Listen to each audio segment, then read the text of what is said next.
نحمده ونصلي على رسوله الكريم أعوذ بالله من الشيطان الرجيم بسم الله الرحمن الرحيم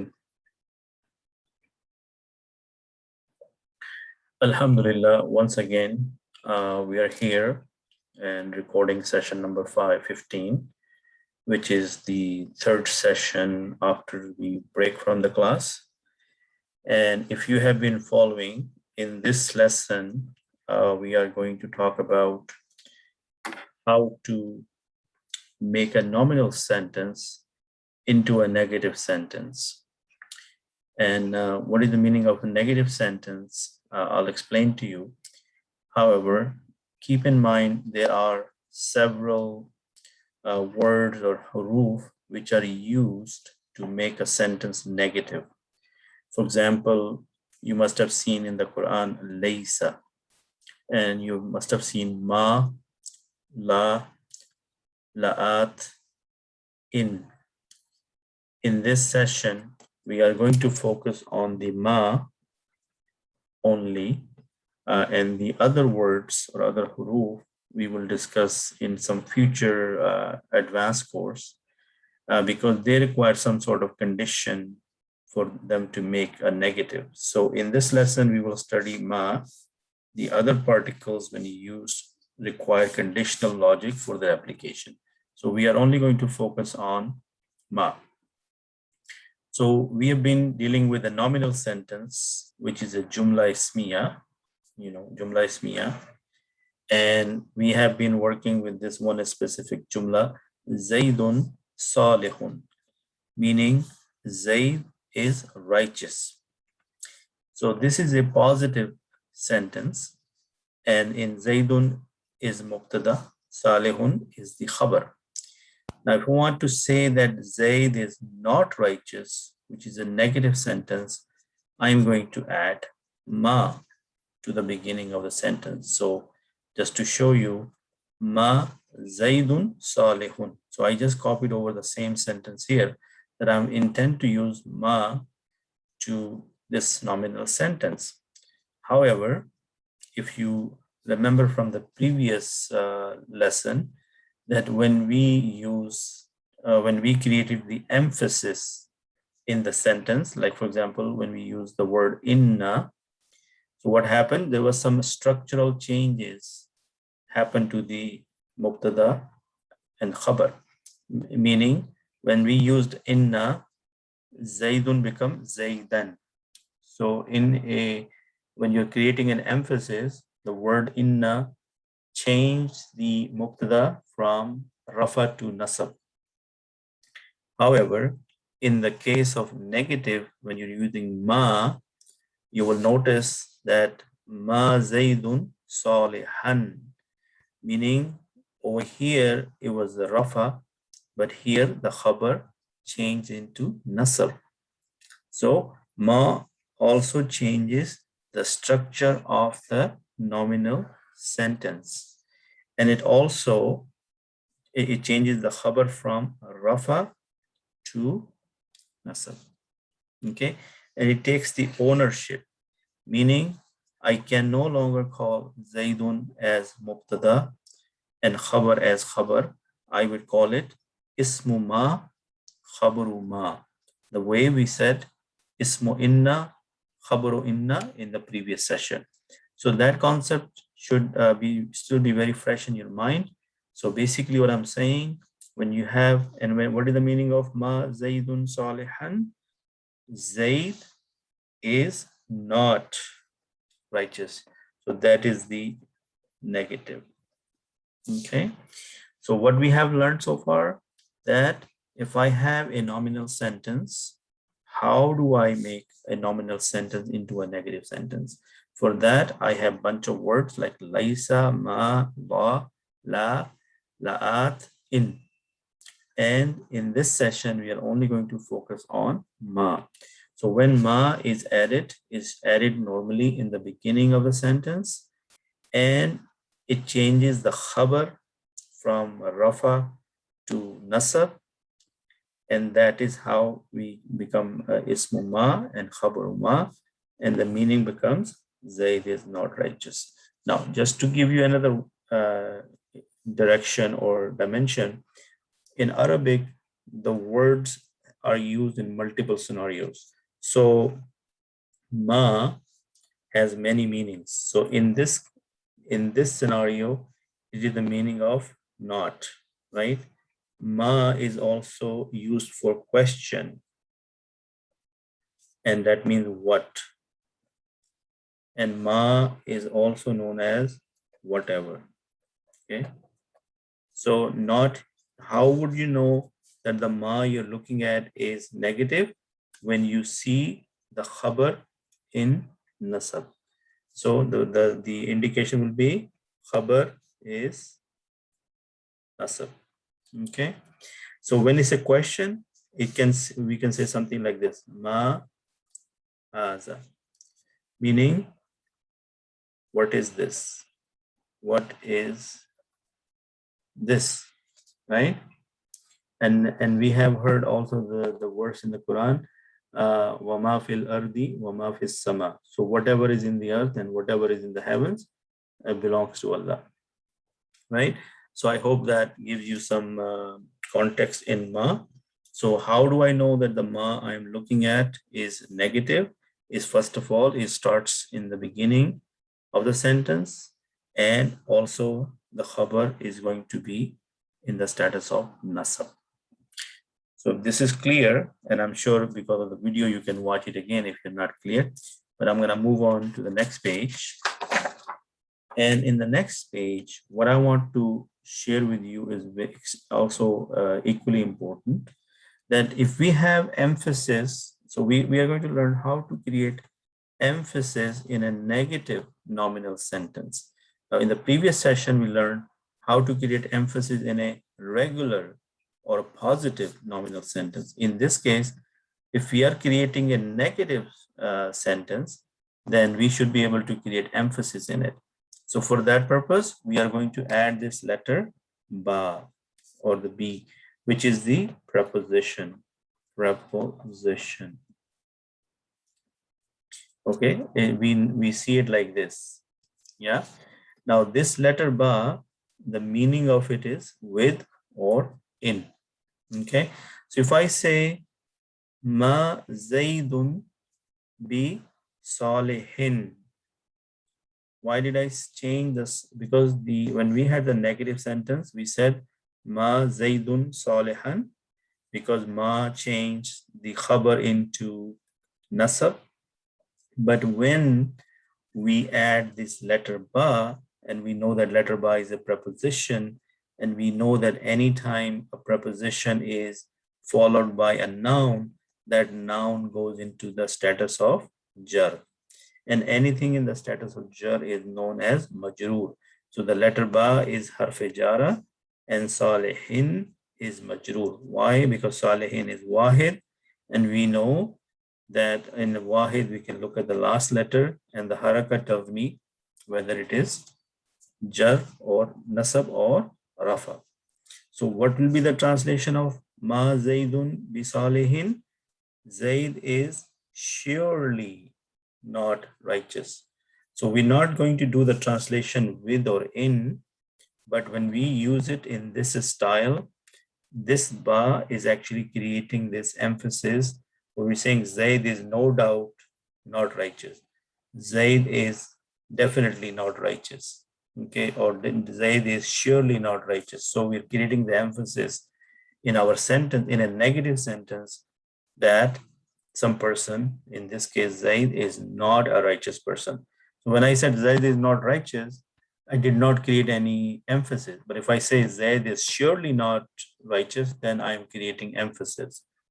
So the point to note that even though we're using the word ba, and the actual meaning of ba will be with or in, but when we use it with the negative sentence, we don't use the meaning of the ba in the real sense, but we use it for creating the emphasis. So it is the emphasis.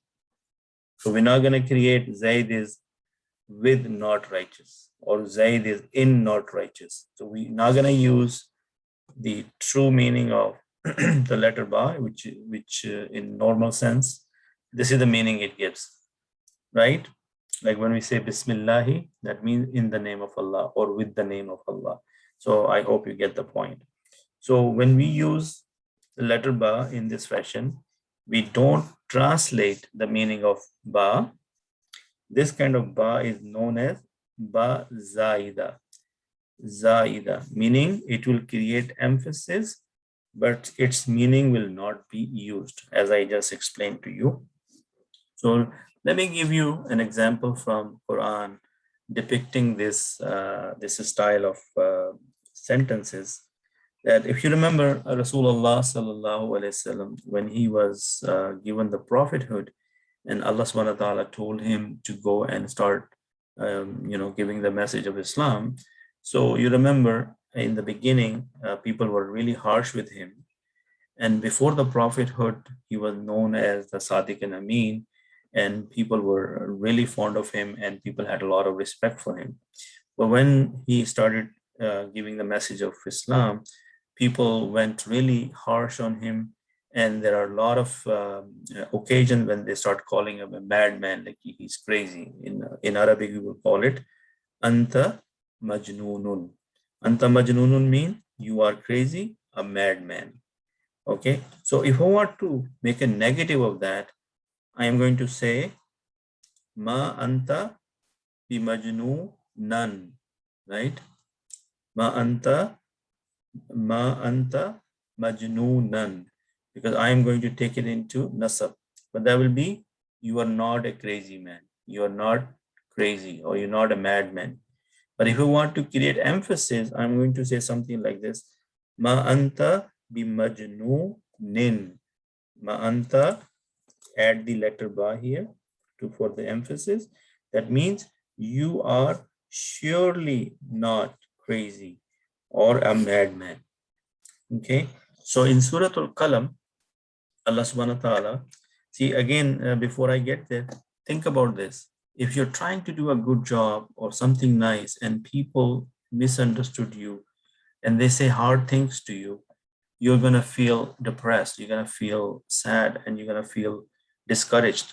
So who in that time, somebody close to you, somebody who cares about you, is going to give you some condolence or some soothness or some encouragement. And in this verses, you're going to see, you will see that encouragement or this consolation is coming from Allah subhanahu wa ta'ala himself. So let's look at that, and you will start appreciating the Quran as well. So Surah Al-Qalam, A'udhu billahi minash shaitanir rajim, Bismillahir Rahmanir Rahim. So first notice there is the haruf muqattat, noon, wal kalami wa ma yasturun. So you can see, think about wal kalami as wal asri. So remember, when we want to create emphasis in a sentence, we take an oath, right? One of the emphasis criteria is you take an oath. So Allah subhanahu wa ta'ala is saying, by the kalam and what they write, ma anta bi ni'mati rabbika bi majnoonin, meaning not you are bi ni'mati rabbika, by the grace of your Lord. Think about mudaf mudafun alayh, a madman, majnoonin. Because of this ba, this is in the status of jar. So Allah subhanahu wa ta'ala, you are not, O Muhammad sallallahu alaihi wasallam, by the favor of Allah, favor of your Lord, a madman. So this is like somebody trying to console Rasulullah sallallahu alaihi wasallam, trying to give him encouragement that don't listen to the people. They let them say what they're saying, but I am telling you that you are not a madman. Okay, and similarly, Allah subhanahu wa ta'ala is giving him more good news. Wa inna, see, inna again is the emphasis word, and indeed, laka, for you, la ajran. See, look at the word la. This is the lie taki, the one we learned in the previous session, that the one level of emphasis is the oath. The second level is when you say inna, And then if you want more, then you add la to the khabar. So wa inna laka la ajran ghayra mamnunin. And indeed for you is a reward uninterrupted, meaning you have tremendous amount of reward. So keep on doing what you're doing. Don't take it to your heart. Don't get discouraged, because Allah subhanahu wa ta'ala is telling you that you are surely not a madman. Wa innaka la ala khuluqin azim.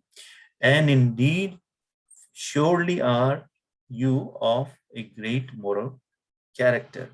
So I'm sure that that you can see that the concept we have been learning. These are the real examples from the Quran, where you can see that one emphasis level 1, emphasis level 2, emphasis level 3. Also, you see the same style in the negative. Okay, so I hope this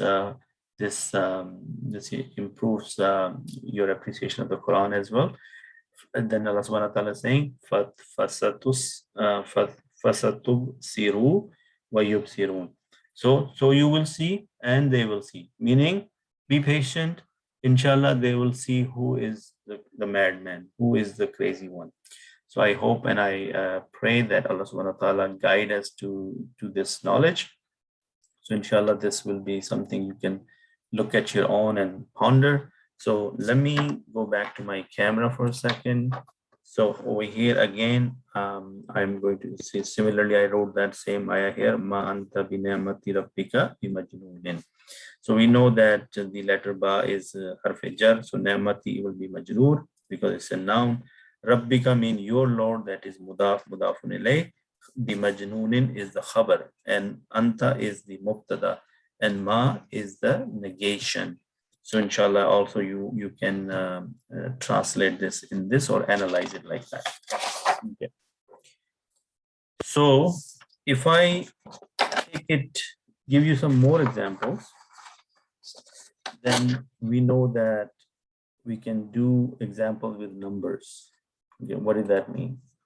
So if I say al-Muslimu kazibun, the translation will be the Muslim is a liar, like meaning a single Muslim. If I want to make it negative, I am going to say mal Muslimu kaziban. What does that mean? The Muslim is not a liar. Mal Muslimu kaziban. And how do I know? Because I added the ma, the word ma here, and then also took the khabar, which was rafa, into nasab. Okay, so mal Muslimu kaziban, because it's a singular, so we say kaziban. Now, how do we create with emphasis? Mal Muslimu bi kazibin. So jar, because of this letter jar. Okay, so I hope by now you can see the big picture. So similarly, if we change the gender, al-muslimatu kazibatun, the Muslima is a liar. Mal muslimatu kazibatan.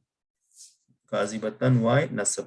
From rafa to nasab. So you see the example of gender here and the number. Then how would we say? Mal muslimatu bi kazibatin. I didn't write it here, I left it for you, but you can say mal muslimatu bi kazibatin. The Muslima is surely not a liar, or the Muslim is surely not a liar, if you want to create the negative with an emphasis.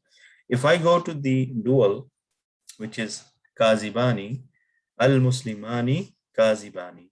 So if this is the dual, which is 2, then will be mal muslimani kazibaini. Why? Because this is rafa, kazibani is rafa, kazibaini is nasab and jar also, right? So mal muslimani bi kazibaini. If I add the word be here to create emphasis, and this is for your exercise, you can see how we use the dual gender and the number, and kazibani will become kazibaini. Why? Because kazibaini, in this case, we need a nasab here, So it's going to be kazi baini. If I go with jama, which is 3, al-muslimuna kazibuna. So what will happen? Mal muslimuna kazibina, because kazibina is the nasab, right? And this is rafa. So al-muslimuna kazibuna, mal muslimuna kazibina. Okay, if I change the gender, al-muslimatu kazibatun, which is rafa. If I want to change it to negative, muslimatu, mal muslimatu kazibatin, because kazibatin is for both nasab and jar. And if you use the letter ba for emphasis, then it's still gonna be kazibatin. Another example, we know that we say huwa mu'minun. Huwa is mubtada and mu'minun is khabar, right? So he is a believer. If you want to say he is not a believer, you're gonna say ma huwa mu'minan. Ma huwa mu'minan. But if you want to create emphasis also, you're going to say ma huwa bi mu'minin. Ma huwa bi mu'minin. He is surely not a believer. If you want to talk about two people, you're going to say ma huma bi mu'minaini. Ma huma bi mu'minaini, because mu'minaini is the nasab and jar, right? So keep in mind those older or the previous rules we have learned, that when you're dealing with the number, then you have to use the right status, and we know how to identify those status. I don't want to repeat that. So ma hum is jama, and this huwa huma hum is the zamir, which is we call it pronouns, right? Pronouns. So wama hum bimu'minina. Wama hum bimu'minina. They are surely not believers. Yes? Ma hum bimu'minina. And similarly, we also have something called haza basharan. Haza basharan means this is human. But if I say ma haza basharan, then it will mean this is not a human. And this is from Surah Yusuf, when the women of Egypt, when they saw Hazrat Yusuf, they said, ma haza basharan. This is not a human. He's an angel. He looks like an angel. So I hope and I pray that this also gives you some insight into how to use these words or these sentences. So I want to use one more, introduce to you to a small concept called Lai nafi jins. Lai nafi jins. For example, this word la, you are going to see that in the Quran many times or in many occasions.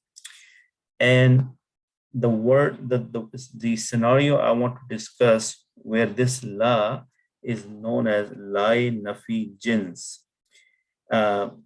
So when any noun comes after this la, and it has these 3 characteristics. Let's say instead of states, let's call it 3 characteristics.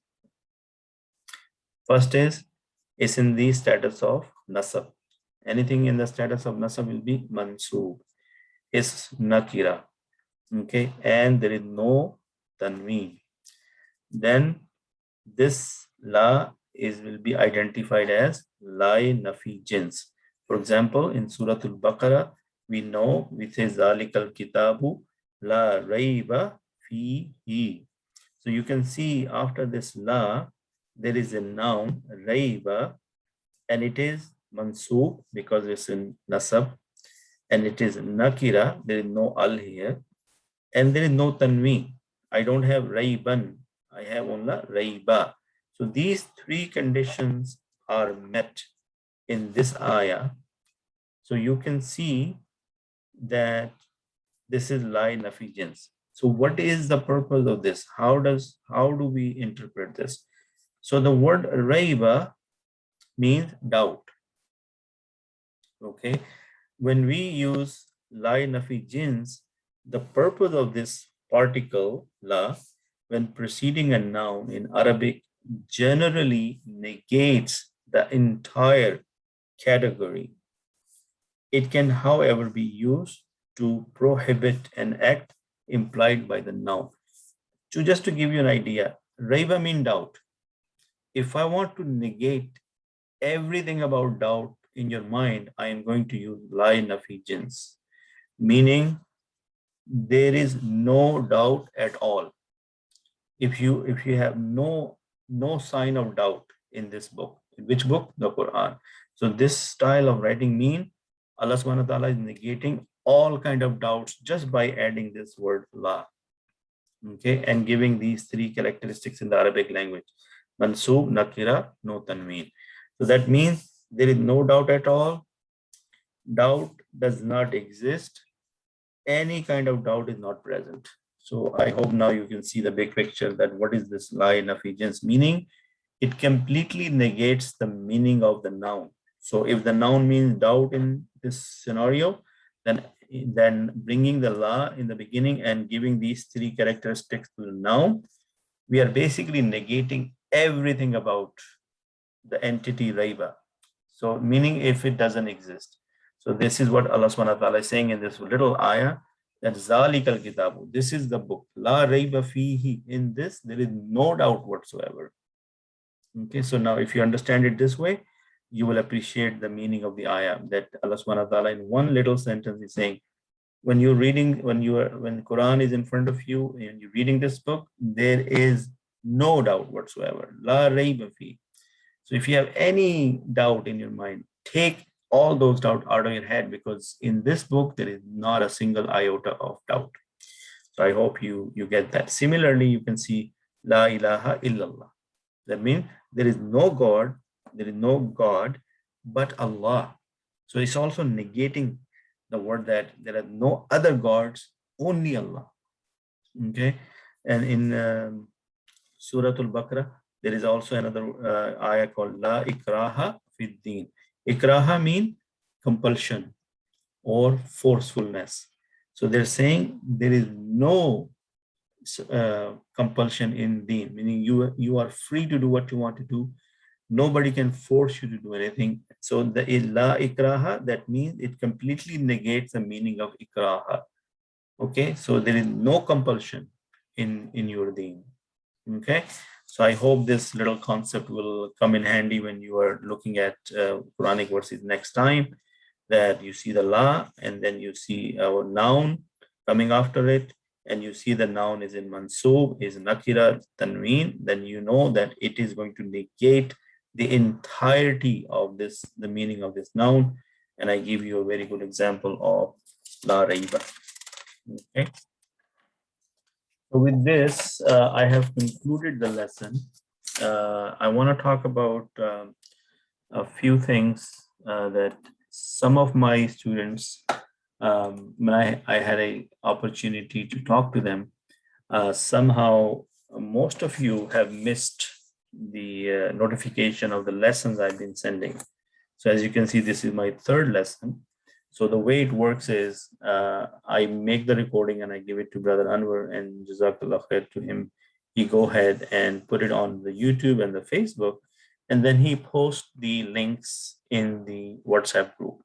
So if you are thinking that since we are off and we're not checking this group, so I would check it once in a while, because what happens is anytime there is a lesson or a recording, it gets posted here. Then after the videos are posted, what I do, I send you this PDF, including my notes, which include my handwritten notes and anything else I intend to share with you. So please kindly check. This is lesson number 13, which was the first lesson. Then lesson number 14, which was the second lesson, which is right here, and it's in the group. And these are the material for lesson number 14. And today, inshallah, when you get the link for the video for the session number 15, I'm also going to upload a PDF after that.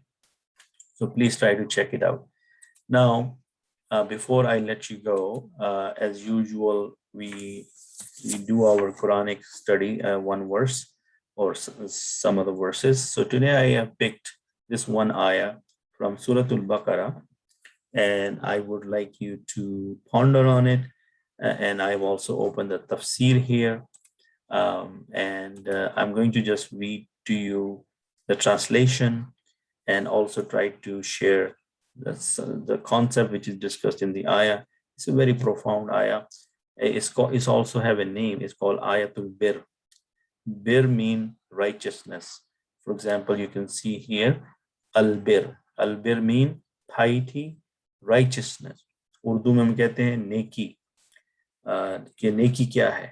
What is piety? What is righteousness? So as a human being, each one of us can have our own definition of righteousness. For example, to make it easy, let's say a person who is a thief, right? A thief is basically stealing from other people. So he's doing a sin. He's doing something which is a sin in the eyes of Allah subhanahu wa ta'ala. But he or she might think that, okay, yes, I am committing a sin, but at the end of the day, I am whatever money I'm stealing from people, I am giving it to the poor people. So in his or her mind, the idea of righteousness is that, okay, I am doing a sin, but at the same time, I'm also spending in the path of Allah. So that's their interpretation of a righteousness. Similarly, somebody other than doing some other wrong things, and they at the end of the day do something nice, thinking that, oh, this is my idea of righteousness. So we can interpret the righteousness according to our understanding or our own desires and fancies. But Allah subhanahu wa ta'ala in this verse is giving us a blueprint of what a true righteousness is in the sight of Allah. So inshallah, if we understand this ayah, then we will see that the wisdom behind it, that how many wisdoms are hidden in this verse. And the context and the background of this ayah is that in the time of Rasulullah sallallahu alaihi wasallam, when he moved to Medina, you remember that the Kaaba was changed from Masjidul Aqsa to Makkah Mukarramah. And that was a very difficult time for the Muslims and the other people, because all of a sudden the Kaaba was changed from Masjidul Aqsa to Kaaba. So for that, Allah subhanahu wa ta'ala is put in this verse is trying to put the doubts out of the way, and he's explaining what is the true righteousness is. And the true righteousness is that we do what Allah subhanahu wa ta'ala is asking us to do. So without any further ado, let's read through this. أعوذ بالله من الشيطان الرجيم بسم الله الرحمن الرحيم ليس. So as you can see, that word laysa was on the list of things. I showed it to you, but we did not go over it. But we know that it will create a negative meaning. So it is not. Laysa mean it is not. Al-birra, the righteousness. An, that. Tuwallaw, you turn. Tawallaw mean you turn. Wujuhakum, wujuh is the plural of wajh. Wajh is a face. Kum, your faces. That it is not the righteousness that you turn your faces. Qibal al-mashriqi wal-maghribi, that towards the east and the west. That it is not the only thing that you turn your faces to mashriq or maghrib as considering it's your Kaaba. Walakin mean and but. Al-birra, the righteousness. Man, what is the true righteousness? Now this is the definition given by Allah subhanahu wa ta'ala. Man amana billahi, is he who believes in Allah. The very first criteria, that the true righteousness is the one who believes in Allah. Second thing, wal yawmil akhiri, and the day of and the last day.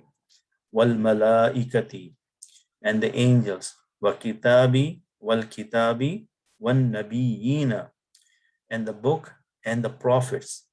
Then this was the iman mufassal, like this is our iman, that we first thing of the righteousness is that we have all these iman or these beliefs. Then what is the second thing? Wa atal mala ala hubbihi zawil qurba, and gives the wealth in spite of his love for it.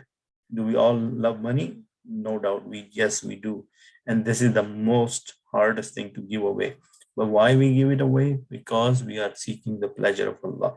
So a person who gives the mal or the wealth, even though he has extreme love for it, to Zawil Kurba, to those of the near relatives, the people who are his near relatives, mom, dad, brothers, uncles, aunts, people in his family, wal yatama, and the orphans, wal masakina, and the needy, wabn sabili, and of the wayfarer, wasailina, and those who ask, the people who ask you for help, wafir rikabi, and in the freeing the necks of slaves. Okay, and after all this, look at what's coming next. Wa aqama salah, and who established the prayer. Now I want you to stop and ponder for a second that aqama salah is quite a bit far in the list of righteousness, right? First thing is the iman, and then a lot of the hakukul ibad, a lot of things which we do for other people, humanity comes, and then aqama salah, because this is something your personal commitment. This is hakukullah, because salah you establish for Allah. Wa atul zakah, again you give for the sake of people and to please Allah. You're trying to create a good account for you in the sight of Allah. So now if our focus in our real life is mainly on salah and zakah, and we are ignoring all these other things, or they are down in our priority list, so we need to readjust and see from the eyes of Allah that what is more priority in his mind, what does he want us to do when it comes to the iman and then spending our money. So inshallah, I hope you see the big picture here, and then once you listen to a tafsir from maybe a qualified sheikh, you may get even more insight into this ayah, and also if you read the tafsir on your own, inshallah you will get more wisdom. So wa aqamu salata wa atu zakah, and who established the prayer and give the zakah, wal mawfuna, and those who fulfill bi ahdihim, their covenant. And I'm sure that by now you can see that bi ahdihim is mudafun ilayh, and at the same time is jar majroor. Okay, so I want you to start paying attention to these little things. Iza ahadu, that they fulfill their covenant when they make it. Wasabirina fil ba'sa'i wa darra'i wa al bas, and those who are patient in the suffering and the hardship and the time of stress. So with this definition of the real righteousness, ulaika allazina sadaqu, those are the one who are true. Wa ulaika humul muttaqun, and they are the one who are the true righteous people. So now you can see that instead of us figuring out or having our own interpretation of what a righteousness of piety is, let's look at from the eyes of Allah subhanahu wa ta'ala and try to bring this definition of righteousness in our lives. So a quick tafsir from here. So al-bir is the piety, righteousness. This ayah contains many great wisdoms encompassing rulings and correct beliefs. As for the explanation of this ayah, Allah first commanded the believers to face Bayt al-Maqdis and then to face the Kaaba during the prayer. This change was difficult for some of the people of the book and even for some Muslims. Then Allah sent revelation which clarified the wisdom behind this command, and that is obedience to Allah, or adhering to his command, facing wherever he commands, facing and implementing whatever he legislates. That is the objective. This is bir, taqwa, and complete faith. Facing the east or the west does not necessitate righteousness or obedience unless it is legislated by Allah. This is why Allah said that it is not bir, not righteousness, that you turn your faces towards east or west in prayers, but bir is the one who believes in Allah and the last day. Similarly, Allah subhanahu wa ta'ala says, it is neither their meat nor their blood that reaches Allah, but it is the piety from that reaches him. So Alhamdulillah, I hope you get the big picture here. So inshallah, on your own time, time permitting, please read through this verse and try to appreciate and ponder and go deeper into the meaning and the wisdom behind it. And inshallah, it will make us better Muslims and better humans in general. So Jazakallah khairan. Anything correct I said is from Allah subhanahu wa ta'ala. Any mistake or anything wrong I said is purely my fault, and I seek forgiveness from Allah subhanahu wa ta'ala, and I apologize to anyone who is listening. I'm a student of knowledge, and I'm still learning. So it is, and we are full of mistakes. So may Allah subhanahu wa ta'ala guide us and give us more knowledge. سبحانك اللهم وبحمدك ونشهد أن لا إله إلا أنت نستغفرك ونتوب إليك وجزاك الله خير. السلام عليكم.